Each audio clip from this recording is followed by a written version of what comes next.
Wangeela Yohaannis boqonnaa 15 kutaa lammaffaa. Tole kutaa tokkoffaa naannoo lakkoofsa 10 irratti ilaalaa turre. Maal yaada jedhu irratti xiyyeeffataa turre. Akkuma abboomee abbaa kootii hundumaa eege jaalala isaatti qabamee jiraadhu. Isinis abboomii koo hundumaa yoo eeddan jaalala kootti qabattanii jiraattu. Jaalala kootti qabattanii jiraattu jedha. Jaalalaa ka jedhu kana laalaa turre. Waaqayyo tokkocha ilma isaa amma kennutti biyya lafaa jaallate yoo jedhu ilma isaa kennuu qofa osoo hin taane Waaqayyo ilma isaallee maal godha jechuudha. In jaalata. Waaqayyo ilma isaallee in jaalata. Ilma tokkocha isa jaallatu kana ijoollee biyya lafaa irratti isarraa gargar baanii badan warra jaallatuuf maal godha jechuudha. Kenne jechuudha. Ilmi isaa mootuu maal nu kenne? Lubbuu fi dabarsee nuuf kenne jechuudha. Nuuf kenne. Kanaan sirna jaalalaa kana keessa jirra jechuudha. Nullee lubbuu keenya dabarsinee obboloota keenyaan kennuun nuuf ta'a jechuudha. Sirna jaalalaa kana keessatti kan hidhamneet hin jennu. Sirna jaalalaa kana keessa hiramuuf jaalala hubachuun baay'ee barbaachisaadha. Waaqayyo jaalala. Waaqayyo jaalala. Waanti jaalala ta'e kun jaalalli waaqaaf amala isaatii miti eenyummaa isaati malee. Eenyummaa isaati jaalalli isaati. So inni jaalala ta'e kun ilma ofii nuu kennuun jaalala mul'isee nullee jaalala obboloota keenya mul'isuu qabnu aga lubbuu keenya dabarsinee kennuuti. Sirna jaalalaa kana keessatti of eeguu danda'uudha qabna jechuudha. Of eeguu danda'uu qabna. Sirna jaalalaa kana of eeguu ka danda'uu qabnu ka dandeenyu yookaan ammoo sirna jaalalaa kana keessatti of eeguu kan nuti dandeenyu nu Kiristoosiin keessa Kiristoos nu keessa yoo ta'e Kiristoos abbaa keessa abbaan Kiristoos keessa. Sababni isaa jaalalli kun funcaa walitti hidhee nuti obboloota keenya wajjin Kiristoosii wajjin karaa Kiristoosii ammoo Waaqayyo wajjin konnekshin akka qabaanu kan godhudha. Sababni isaa Kiristoos maal jedhee akkuma abboomee abbaa kootii hundumaa eege jaalala isaatti qabamee jiraatu. Isinis abboomii kun hundumaa yoo eeddan jaalala kootti qabattanii maal gootu? Jiraattu. Gammachuun koo isin keessatti akka argamuuf gammachuun keessanis guutuu akka ta'uufan kana hundumaa isinitti dubbadha jedhaan. Amma gammachuun koo isin keessatti maal akka ta'u akka argamuuf kana yaadannaa qabadhaa. Gammachuun koo isin keessatti akka argamuuf gammachuun keessanis guutuu akka ta'uufan kana hundumaa isinitti dubbadha. Gammachuun keenya guutuu ta'uu kan danda'u yoo gammachuun Yesuus Kiristoos nu keessatti maal ta'edha jechuudha. Argameedha jechuudha. Argameedha jechuudha. Amma gammachuun guutuu akka ta'u kan jedhu kana mee ergaa Yohaannis boqonnaa 1 bira nama wayii dubbifnu. Ergaa Yohaannis isa tokkoffaa boqonnaa 1 lakkoofsa 3-4. Maal jedha Yohaannis yeroo dubbatu? Isin nu wajjin tokkummaa akka qabaattaniif isa argineef isa dhageenye maal goona? Isinitti himna.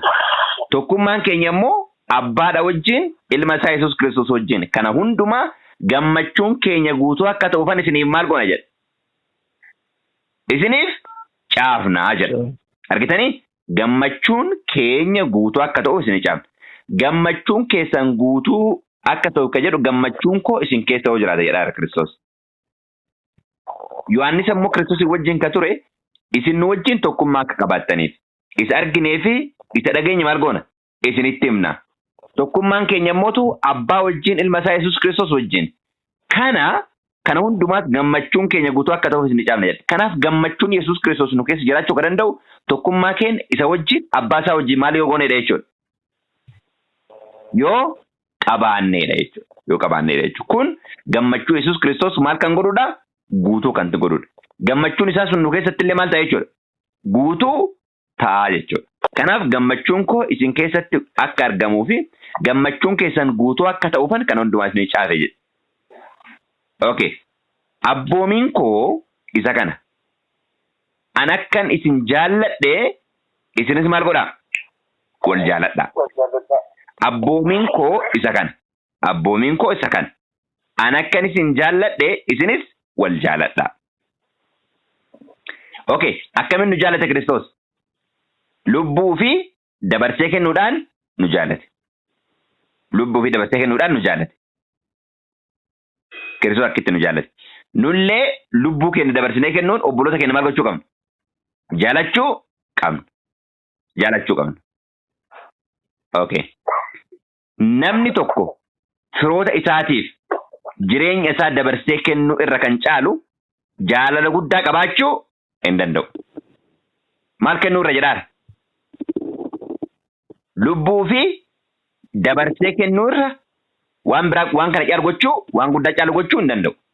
Faayinaalii namni gochuu kan danda'u lubbuu fi dabarsee maal gochuudha jechuudha? Kennuudha. Wannan isin abboome yoo gootan isinis firoota kooti jedheen. Waan isin abboome yoo gootan isinis firoota kooti. Okay. Kana jechuun yoo waan an abboome gootan lubbuu koo dabarsee isiniif kenneera. Inni sun isiniif lakkaa'ama jechuudha. Kanaafi abboomiin koo isa kana. An akkan isin jaalladhe isinis maal godhaa? Wal jaalladhaa. Namni tokko firoota isaatiif jireenya isaa dabarsee kennuu irra ka caalu jaalala guddaa qabaachuu hin danda'u. Waan isin abboome yoo gootan isin firoota kooti. Waan isin abboome yoo gootan isin maal kooti? Firoota kooti. Okay. Baay'ee gaarii.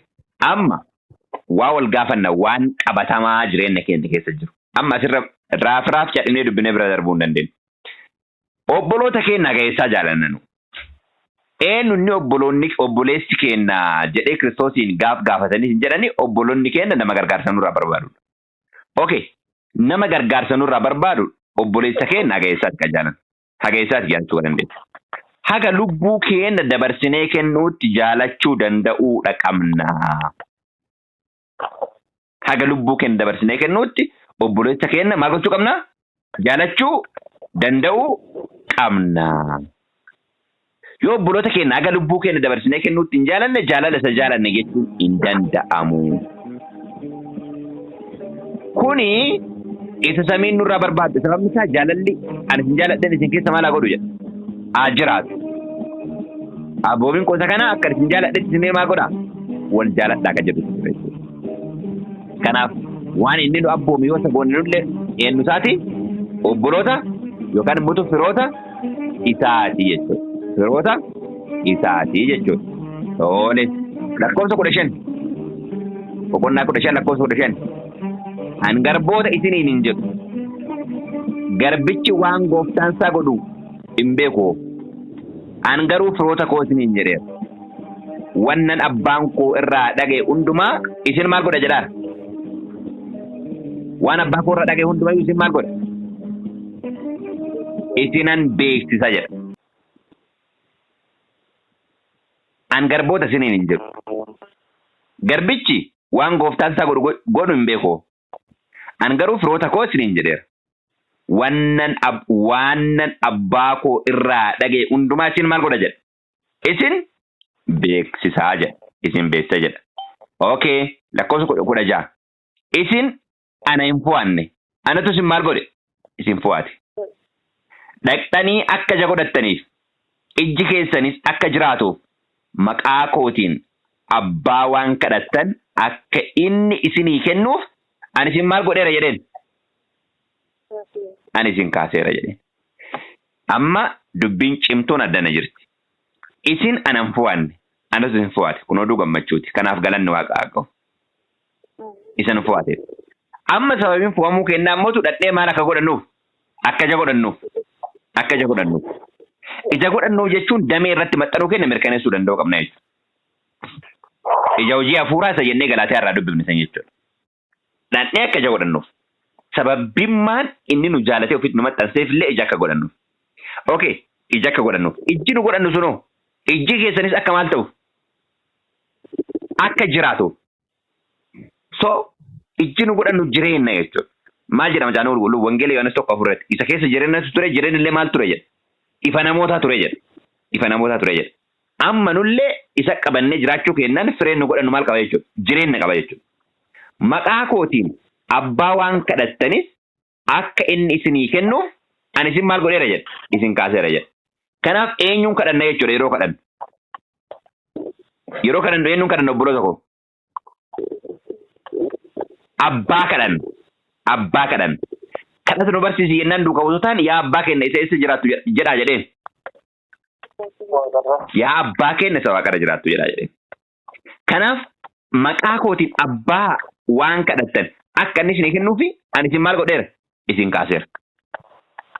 Kana hundumaa akka isin wal jaalattaniif isin abboomaa jedheen. Kan hundumaa akkasii wal jaalattanii maal godha? Isin abbooma. Baay'ee gaariidha. Kan hundumaa akkasii wal jaalattaniif isin maal godha? Isin abbooma. Isin abbooma. Okay.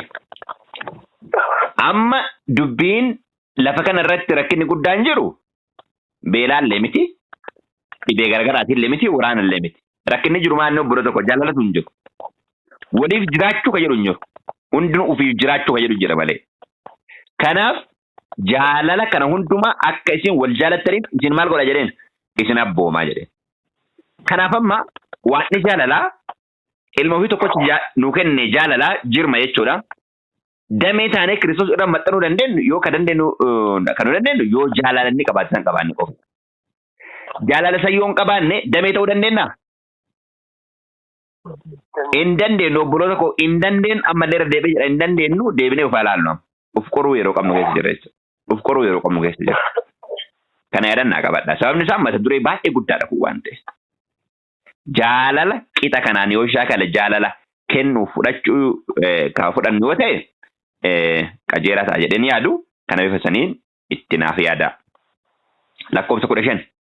Yesuus itti dabalee biyyi lafaa yoo isin jibbe isin dura akkana jibbe maal godhaa? Beekaa. Sababni isaa addunyaan jaalala amma qixa jaalalaatiin ilaalaadha. Qixa jirmaaf dameetiin ilaalaadha. Addunyaan sirna kana keessa hin jiru. Sirna kana keessa hin jiru. Dhimma kaleessa galgala isinitti himee ture jira. Dhimma irraa ka'ee wanti akkasitti obseef waan mucaan sun kan isaan taanee fi hafuura biraa hamaatiin qabameera. Maal jedhaa odeessaa turan samoona kanaa kaleessa galgala olmusaa nama kootii waan baay'ee keessa turanii. Maal jechuu barbaadeeti akki nutti fudhannuu fi akka addunyaatti fudhatu maalidha? Garagara. Damee ta'uun addunyaa irraa adda ba'udha. Miirri waa hundumaa ittiin ilaallu miira eenyuutiin? Kiristoosiitiin. Gaaf kan addunyaa bira keessummaa ta'an amantaan. Addunyaa biratti keessummaa ta'an. Hin jibbamna jechuudha. Yesuus itti dabalee biyyi lafaa yoo isin jibbe isin dura akkana jibbe maal godhaa? Beekaa. Jibbee inni jedhu kuni waan biraatii miti. Isin ajjeesuuf barbaadu maal akkasii garas qofatti fudhatina. Jibbe jechuun yaadaan isin gargar ta'udha. Sababni isaa hafuurri isin keessa jiruuf kan addunyaa keessa jiru maal inni? Garagara. Akkitti addunyaan laaltuuf akkitti isin laaltan garagara. Kanaaf keessummaa walitti taatu yeroo hundaa keessummaa walitti taana jechuudha. Kanaaf haga ammaatti kan dhufne dhimma jimmaaf dameeti dhimma ija godhachuuti. Kanaaf ija godhachuudhaaf Kiristoos hin maxxannees keessa fudhachuu danda'u qabna. Kana yaadannaa qabadha. 19. Kan biyya lafaa utuu taatanii biyyi lafaa akka kan isaatitti isin maal godha? Isin jaalatatu. Akka kan isaatti isin jaalatatu. Amma garuu anatu biyya lafaa keessaa isin fo'ate malee isin kan biyya lafaa waan hin ta'iniif biyyi lafaa isin hin jibba. Am adda baaneerra jechuudha. Amalli keenya adda baa, jireenyi keenya adda baa, gochaan keenya adda baa. Adda gaafa ba'ee otoo hin jaalatin wanti wal hin fakkaanne wal jibbuun isaa dirqama. Wanti wal hin fakkaanne wal rakkisuu danda'a? Hin danda'u. Kanaaf isin kan biyya lafaa otoo hin ta'inii biyyi lafaa akka kan isaatitti isin hin jaallata ture. Amma garuu anatu biyya lafaa keessaa isin fo'ate malee isin biyya lafaa kan biyya lafaa waan hin ta'iniifi biyyi lafaa isin jibbaa jedha. Doddama. Dubbiyaan hojjataan isa hojjachiifatu irra hin caalu jedhee isinitti mee yaadadhaa jedheen. Hojjataan isa hojjachiifatu irra maal hin godhu? Hin caalu jedhee isinitti mee yaadadhaa. Kanaaf ana ari'atanii yoo jiraatan isinis maal godhu? In ari'atu. Sababni isaa isin anarra maali waan hin tooneef? Isin anarra waan hin caalleef. Kanaaf ana ari'atanii yoo jiraatan isinis maal godhu? In ari'atu. Dubbii koo eeganii yoo jiraatan dubbii keessanis maal godhu? In eegu. Irran deebi'a. Dubbii ani hojjataan isa hojjachiifatu irra maal hin godhu? hin caalu isiniin jedhe yaadadha. Kanaaf ana ari'atanii yoo jiraatan isinis maal godhu? Inni ari'atu. Dubbii koo eeganii yoo jiraatan dubbii keessanis maal godhu? Inni eegu. Inni eegu. Wangeelii Yohaannis 13:16 dhuguma isinitti himaa hojjetaan isa hojjechiifatu irra maal hin godhu? Hin caalu. Inni ergames erga irra maal hin godhu? Hin caalu. Ka jedhu sammuutti qabadhaa jedhee ture. Eega. Tole, kanaaf wangeelii Yohaannis 15:20 irratti dubbii yoo ana ari'ata isinillee ari'atu dubbii koo yoo eegadhe keessanillee maal godhu? Inni eegu. Kun dubbii bu'uuraati. 21. Sababii kootiif jedhanii kana hundumaa isin irratti raawwatu. Isan erge sana hin beekanoo jedha. Dubbiin kun hundinuu rakkinni isaa waaqa dhugaa maal gochuu dhabu? Beekuu dhabu. Boqonnaa 16 bira bal'inaa itti dhufna. Sababiin isin jibbaniif. Sababiin isin jibbaniif. Sababiin isin ari'ataniif. Isaan arge maal hin godhan waan ta'eef? Hin beekan. 21 irratti. Sababii kootiif jedhanii kana hundumaa isin irratti maal godhu? Hin raawwatu. Isin duuka buutuu eenyu waan taataniif? Kan koo waan taataniif. Damee koo waan taataniif. Kana jibbe isinillee jibbaa. Kana dhageeffatu isinillee maal godha? Hin dhageeffatu. Sababii kootiif jedhanii kan hundumaa isin irratti raawwatu. Isaan erge maal hin godhanoo jedha? Hin beekanoo. Isin anas hin beektan wangeelii Yohaannis boqonnaa 8 keessatti anas hin beektan eenyus hin beektan jedha. Abbaa koos hin beektan. Kanaaf namoota abbaaf ilma beekallee maal hin godhan jechuudha isaan hin beekan. Namoota abbaaf ilmaaf tokko abbaaf ilma wajjin tokko ta'ellee maal hin godhan hin beekan. Sababni isaa abbaaf ilma maal waan hin godhaniif maal waan hin godhaniif waan hin beekneef. Utuu waan dhufee isaanitti hin dubbanne ta'e cubbuu isaanitti hin ta'u ture. Eebbifamaa. Isaanitti hin ta'u ture. Amma garuu cubbuu isaaniif waan itti qabatan hin argatan. Eenyufaatiin? Warri isin jibbu, warri ana hin beekne, warri abbaa koo hin beekne, warri isin hin dhageenye, warri ana hin dhageenye waan itti qabatan maal hin godhan? Hin argatan. Sababni isaa an dhufee isaanitti maal godheera waan ta'eef? Dubbadheera waan ta'eef. Utuu an dhufee isaanitti hin dubbanne ta'e cubbuu isaaniitiif waan cubbuu isaaniitti hin ta'u ture. Amma garuu cubbuu isaaniitiif waan itti qabatan hin argatani jedhe. Kanaaf amma dubbiin isa Kiristoosiin erge beeku dubbii du'aaf dubbii jireenyaati. Eenyutu erge Kiristoosiin? Abbaa. Abbaan Kiristoosiin erge. Kiristoosoo nu erge. Akkamitti ka jedhu amma kana boodallee ilaalaa dhufna jechuudha. Akka innitti abbaan akkuma abbaan na erganillee maal isin godha jedhee ture waan ta'eef isin erga jedhee ture waan ta'eef. 23. Namni na jibbu abbaa koos immoo maal hin godhu? Abbaa koos maal godha? Hin jibba. Akkuma gubbaa irratti namni dubbii keessan dhaga'u koosiin dhagaa. Namni isin ari'u anas hin ari'a akkuma jedhe namni ana jibbu abbaa koos maal godha? Hin jibba. Utuu hojii namni biraa tokkollee hin hojjetin kana hundumaa ani isaan gidduutti hin hojjenne ta'e cubbuu isaaniitti hin ta'u ture. Amma garuu hojii kana hundumaa utuma arganii anas abbaa koos maal godhan jedha? Jibban. Anas abbaa koos jibban. Kana jechuun dubbii abbaan koo karaa koo dubbates maal hin godhe jechuudha? Hin dhageenye jechuudha. Kana gochuun isaaniis dubbiin seera isaanii keessatti sababiidhuma malee na jibbanii jedhamee caafame akka raawwatamuuf ture. Sababiidhuma malee maal godhan? Na jibban. Amma ija godhachuu gubbaarraa jaalala isa qabachuu gubbaarraa 26 irraa argina. Hafuura isa isiniif dubbatu abbaa biraa isiniif nan erga. Hafuurri dhugaa inni abbaa biraa ba'u sun yemmuu dhufu anaaf dhugaa maal godha? Anaaf dhugaa hin ba'a. Amma asirratti akkuma boqonnaa 14 irra ilaalaa turre asirratti illee ilaaluun baay'ee barbaachisaadha. Hafuurri abbaa biraa dhufu. Kanaan dura maal jennee turre? Hafuurri kun isa abbaan maal galeedha jenneerra.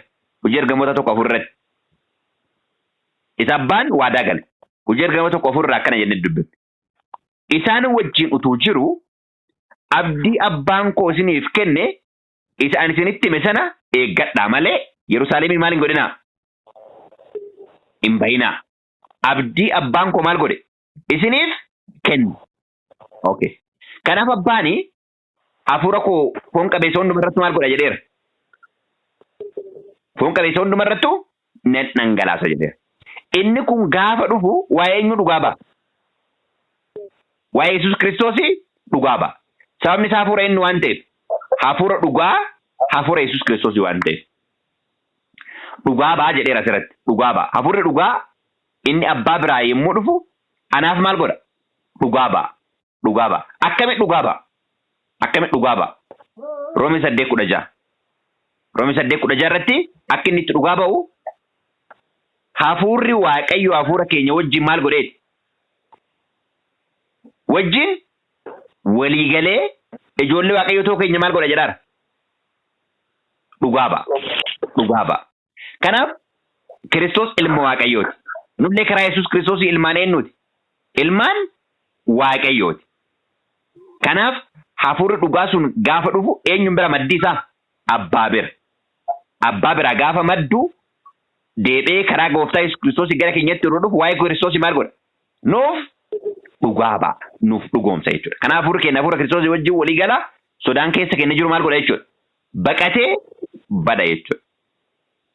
Hafuurri isa isiniif hafuura isa isiniif dubbatu maal jedhaa ture wangeela Yohaannis boqonnaa 10:20 irratti Maatewos 10:20 irratti sorry Maatewos boqonnaa 10 lakkoofsa meeqa 20 hafuura abbaa keessaniitu isin keessaa dubbata malee isintu maal godha miti isintu dubbata miti hafuura isa isiniif dubbatu jedha miti ree asirratti wangeela Yohaannis Maatewos boqonnaa 10:20 irratti hafuura abbaa keessaniitu isiniif maal godha isiniif dubbata. Abbaan keenya ammoo hafuura inni nuu kenne Galaatiyaa 4:6 hafuura ilma isaa isa abbaa jedhu garaa keenya keessatti maal godhe jedha erge jedha. Galaatiyaa boqonnaa 4 lakkoofsa meeqa 6 maal jedhaa isin ilmaan isaa ta'uu keessan agarsiisuudhaaf Waaqayyo hafuura ilma isaa isa abbaa jedhamu ammatu garaa keenya keessatti maal godhe erge. Kanaaf inni nuuf dubbatu kun hafuura abbaati. Abbaan karaa ilma isaa kan nuu kenne. Kanaaf hafuura ilmaati. Inni kun qulqulluu waan ta'eef immoo hafuura maali jennaa? Hafuura qulqulluu hafuura dhugaa jenna jechuudha. Isinis immoo jalqabdanii ana wajjin waan turtaniif maal kooti jedha? Dhuga baatu dhugaa hin baatu jedhee. Anaaf maal gootu? Dhugaa baatu. Okay. Kanaaf hafuurri isaa isaaf dhuga baatuu isaati, nu dhuga baatuu isaati, macaafni qulqulluun isaaf dhuga baatuu isaati, gochaan inni godhe hundinuu isaaf dhuga baatuu isaati. Garuu abbaa malee ilma ka beeku hin jiru. Ilma malee warra nutti mul'isu barbaadu malee abbaa ka beeku hin jiru. Kanaaf wangeela Yohaannis boqonnaa 8:17 fi 18 irratti wangeela Yohaannis boqonnaa 8:17 fi 18 irratti seera keessan keessatti dhugaan namoonni lama dhugaa ba'an fudhatamaadha kan jedhu maal godheera jedheen caafameera. Anaaf dhugaa nan ba'a abbaan inni erge ammoo anaaf maal godha? Anaaf dhugaa hin ba'a jedheen. Kanaaf damee taanee jaalala dhugaa samiin nurraa barbaadu jaalala shaakallee warra seenaa lafaa xumuran akka taanu Waaqayyo kan nageenyi nuuf haa eebbisu.